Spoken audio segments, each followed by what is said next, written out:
दोस्तों रोशन रोही कब आएंगे जेल से बाहर? अगर जेल से बाहर आएंगे तो क्या किरण सिंह से शादी करेंगे?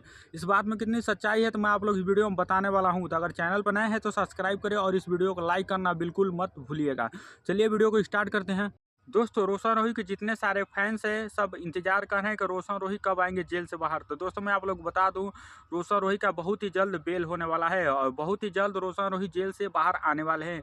अब रही बात यह कि क्या किरण सिंह से शादी करेंगे, दोस्तों सोशल मीडिया पर यह अफवाह बहुत ही ज़्यादा फैलाया जा रहा है। ऐसा इसलिए फैलाया जा रहा है कि सब लोग यही बोल रहा है कि रोशन रोही की गवाही देंगी अगर किरण सिंह, तभी जाकर यह मामला खत्म होगा और उसके बाद से रोशन रोही किरण सिंह से शादी भी करेंगे। तो दोस्तों मैं आप लोग बता दूं, किरण सिंह के साथ शादी अब बिल्कुल नहीं करेंगे रोशन रोही।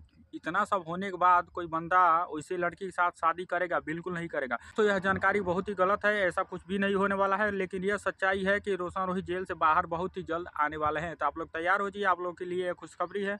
बाकी आप लोग चैनल पर नए हैं तो सब्सक्राइब करें, वीडियो को लाइक करना बिल्कुल मत भूलिएगा।